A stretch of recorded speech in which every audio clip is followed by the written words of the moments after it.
Okay, so as we're talking about address position, we said you're sort of set up there with your 7 wood or 5 wood or lofted woods. The weight was going a bit too far forward. Feet were sort of having too much weight toward the toes there, and even your left heel almost looks off the ground there slightly, so you're almost leaning forward there, and there's no way you can really sort of swing with any stability.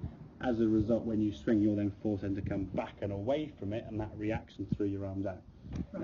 And possibly, as you may have hit the first 1 or 2 heely ones, the logic would suggest, oh, maybe I was too far back here or back there, I'll try and change or get myself adjusted, and the adjustments you were making were actually making it worse because you were reacting against it. Okay, so setup wise, obviously the shoulders a lot more over the toe line there, much better position. You look a lot more balanced through the ground there, your feet look a lot more stable, and then from there, so your back swing, as we said, looking very, very good.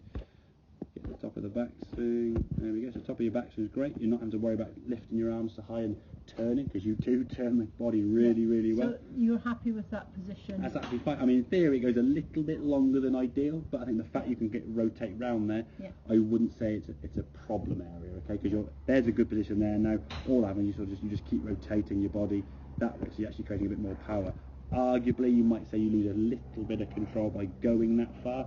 You can control it. You're a good enough golfer. You've proved that by going this far. You're not missing the golf ball, so it's not a problem. So there are guys who have longer swings and some have shorter swings. You're on the spectrum of the longer swing end. Okay, so as you then come back down now, we don't need to sort of try and lean back, so you can maintain your shoulders now on that blue line again, so you can come back to the golf ball and release through with a lot of speed to get yourself. I just want to show you, there's a biplane there. Oh wow! Sorry, I didn't. That's fine, no problem. Yeah, that's fine, no problem at all. Not often we see. That's some Roos, isn't it? I guess, isn't it? Or some Athen, maybe? Some Athen. Yeah. Cool.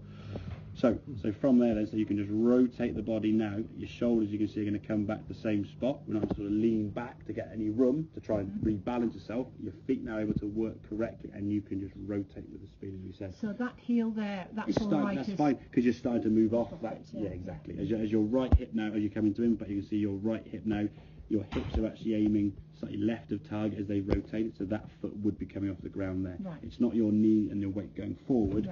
All you're simply doing is from here, you're doing that. You're not doing that, because both feet aren't going forward. It's just this right hip twisting as the downswing would create. The foot's doing this as it would normally want to do.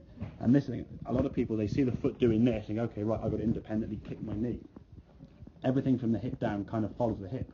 It's very hard to twist your hip and keep that foot and knee back anyway. So if the hip twists, the knee is going to go with that and the foot just follows. This doesn't independently move by itself. This creates the movement down there. The same as if you're driving a car. You're driving your car, you want to turn left, you turn one object to the left.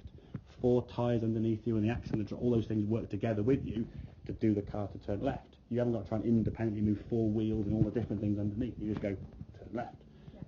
Turn your hip, this all follows. Don't try to move everything independently, because that's when you have a real balance issue, okay? So find that balance point, make sure it's nice and equally balanced with the arch of the feet there, okay? And then from there we can make the swing now without having to sort of try and fall back and away to compensate for what was feeling like a bit of loss of balance, and then, I've got to lean back and away and throw the club. Exactly, because you were falling back, and again, you were probably falling back this far and reaching out that far. Only those small little adjustments, but from the middle of your 7 wood, sweet spot to heel is probably about that much. It's only that much out, and in the grand scheme of how far your club travels, probably 20 feet in total from setup to there to impact. Roughly about 20 feet at about 60 mile an hour, and you're an inch out, because you're compensating purely because of balance, and the human body kind of wants to stay upright. It doesn't want to fall over, does it? So if you've got some feel of, you'll do that. And that movement then throws you back, you heel it. Then you sometimes try and stop the heely one going left. A lot of people will try and then throw their arms to the right to hit it kind of somewhere to hit it somewhere right. Please go right kind of thing. And the more your arms swing out this way, the more you're going to catch the heel. So that it's like a vicious circle. The more you heel it, the worse you swing to try and compensate. The more you heel it again, it's just a knock-on effect to the point where you get to, you go, I can't use these golf clubs at all. But we can give you the cure to understand what was causing it, and then we can cure the fault rather than you trying to compensate 3 or 4 things at a time. So, brilliant. Make sense? Okay, I will. Happy days.